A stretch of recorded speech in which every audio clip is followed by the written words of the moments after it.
All right, listen up. We are only 3 weeks away from another government funding deadline, and we should all be unified about one thing.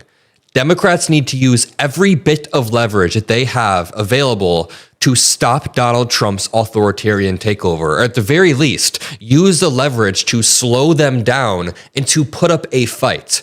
There's one word that we've been revisiting on the Adam Mockler channel over and over, and that word is aggression.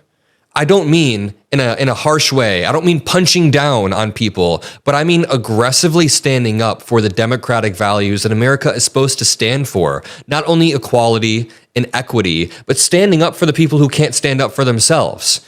Time and time again, Republicans have picked on the most vulnerable communities with this big ugly bill, with the midterm redistricting that will target minority communities, and we need to stand up for that with aggression. A few good frameworks or examples are Gavin Newsom's aggression in California, aggressively fighting back against the redistricting. Or what about J.B. Pritzker? He is aggressively standing up for Chicago, the city that I live and work in. So on the Adam Mockler channel, one thing that we will always stand for is aggressively fighting back against authoritarianism. And that brings me to this New York Times piece that was released by Ezra Klein early this morning. The New York Times piece is titled, "Stop Acting Like This Is Normal." I'll link it in the description so you can read it, but I want to play a quick segment from the video that the New York Times produced out of it. "Stop Acting Like This Is Normal." The piece has a red, pure red overlay over the United States Capitol. The reason why is because we are now at red alert territory. In this piece, Ezra Klein argues that the government should be shut down, or Democrats should at least entertain this idea and use it as leverage against Donald Trump. Because, just to lay the groundwork, Democrats had the opportunity to shut the government down 2 months into Trump's term when Doge was ravaging the government, and Chuck Schumer decided not to. Ezra Klein puts up pretty good arguments in this video, saying that Chuck Schumer at the time actually made the right call. Now just hear me out. This was 2 months into the Doge operation. A government shutdown would have accelerated Doge's takeover of the government. It gives Trump more executive power because the courts are shut down. And at the time, Trump's approval rating had not yet cratered, so it would take attention away from all of Trump and Doge's mistakes, and people would be wondering what the Democrats are doing. Now, if you argue for government shutdown 2 months in, I totally understand that as well. But then Ezra Klein argues the game has changed. We are now 9 months into Trump's term, or we will be 9 months into Trump's term. And rather than being 8 points above water with the American people, he's nearly 10. So he has dropped in approval rating. People are beginning to wake up, and now the Democrats have leverage. But this requires a few things that Democrats have trouble doing. Number one, having a unified, coherent message. This would be reliant on Chuck Schumer and Jeffries not only being unified, but having top-down leadership in such a way that all Democrats are coordinated. If this were pulled off, we could use the leverage to stop Donald Trump's authoritarian takeover. Now, let's listen to this Ezra Klein clip, but I just want to say on the other side of that, this is a very risky maneuver, not only for Democrats who are already very unpopular and risk the loss of even more voters. We could bleed more voters if this maneuver isn't explained properly. But also, this hurts tens of millions of Americans. I mean, hundreds of millions of Americans will be affected in some way, but tens of millions of Americans who are already stretched thin could be pushed over the edge into food insecurity, or could miss their rent, could not be able to pay for their children's school programs. I mean, parents who rely on government programs for food assistance or childcare get the rug pulled out, and like every TSA agent doesn't get paid. So when you go to the airport, not only will the airport be a little bit more crowded and a little bit more tense, but TSA agents are then missing their rent. The point I'm trying to make is there is a real human cost to this. So someone approaching this with the most amount of moral clarity would then want to weigh the cost of an authoritarian takeover on the lives of Americans. I mean, if we lose our right to vote, even partially lose our right to have a free election, then that hurts us long term. If 17 million Americans estimated are losing Medicaid, that hurts us long term. So is the short-term pain for millions of Americans in a government shutdown worth preventing the authoritarian takeover? It's easy for me to make a judgment call, but I don't work for the government at the moment. So let's listen to Ezra Klein break this all down. Make sure you drop a like, and I'd love to hear your guys' opinions below. Mr. President, I invite you to see your big, beautiful face on a banner in front of the Department of Labor, because you are really the transformational president of the American worker. Tell me that is not what authoritarianism looks and sounds like. And so the question is, what are Democrats going to do about it? What can they do about it? I think the case for a shutdown is this. A shutdown is an intentional event. It's an effort to turn the diffuse crisis of Trump's corrupting the government into an acute crisis that the media, that the public will pay attention to. Right now, Democrats have no power, so no one cares what they have to say. A shutdown would make people listen. But then Democrats would have to actually win the argument. They would need to have an argument. In my head, the argument is something like this. Donald Trump won the election.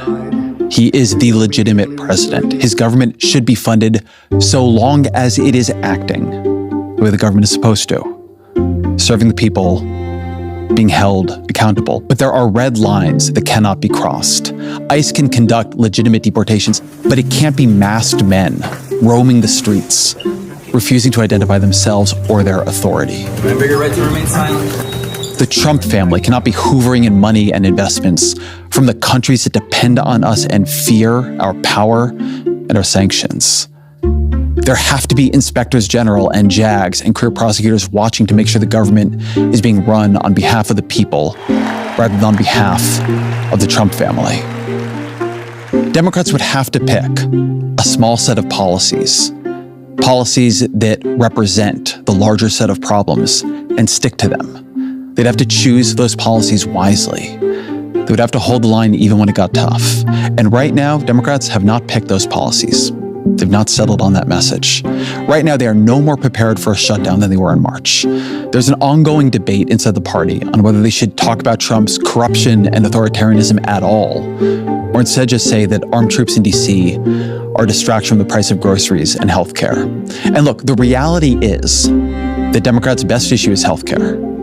Trump has looted Medicaid to pay for tax cuts for him and his friends, and Democrats should never let the voters forget it. But I don't think it's impossible to turn these two realities into one story. Corruption is why you pay a fortune for prescriptions. Corruption is why your insurance claim keeps getting denied. So Trump promised to attack a broken system. I get it. Ripe target. But here's the thing, he's a crook and a con man, and he wants to be a king. Yes, the system really is rigged, but Trump's not unrigging it, he's re-rigging it for himself.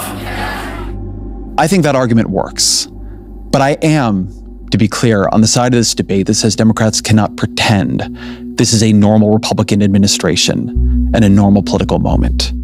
They cannot ignore masked men in the streets, armed troops in the cities, billions of dollars of money going in the Trump family's pockets, an administration that spins off multiple scandals in a week that would have consumed other presidencies for years.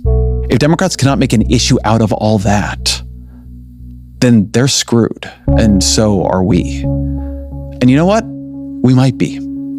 Even if Democrats could agree on a message, do they have the messengers? Have Hakeem Jeffries and Chuck Schumer distinguished themselves this year as able to win an argument? Are they going to hold the line as national parks close down, as federal employees are furloughed, if checks stop going out the door, if flights are delayed because air traffic controllers aren't getting paid? I don't know that they will. We all want to pursue a bipartisan, bicameral appropriations process. It is absolutely the case Democrats could lose a shutdown. But whatever they're doing right now, it's not called winning.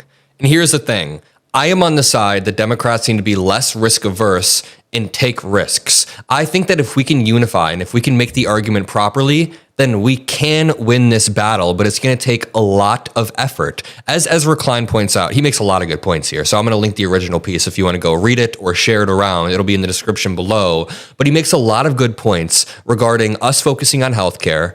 Americans are pissed about the Medicaid cuts, and they'll only continue to manifest in people's daily lives over the next few years. So we could continue to explain that as Medicaid reductions jeopardize rural hospitals, actually put Americans in danger as they cut mental health, prescription services, they strain providers, strain hospitals at a time when we have a doctor shortage. We just continue to drive these points home, but it relies on the messengers. Can we have messengers who can withstand all of this? I think we've done a solid cost-benefit analysis in this video, breaking down some of the potential dangers, like bleeding more voters, hurting many American people, but also breaking down the reality that none of this is normal. The fact that there's one point that Ezra Klein here makes that just, it hits so hard. He says, if Democrats can't make the case against masked men in the streets, Medicaid cuts, Doge running around the government, if Democrats can't make the case against all of Trump's insane corruption,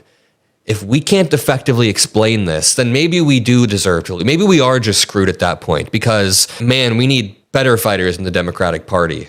Not even younger. I don't even care about age. There are old fighters who are amazing. It's not about age whatsoever. We just need more aggressive fighters. That's the word I keep returning to. And I hope you guys appreciate these videos. If you do, make sure you subscribe to the Adam Mockler feed below. We are going for 2 million subscribers by the end of the year. Thank you all, and peace out.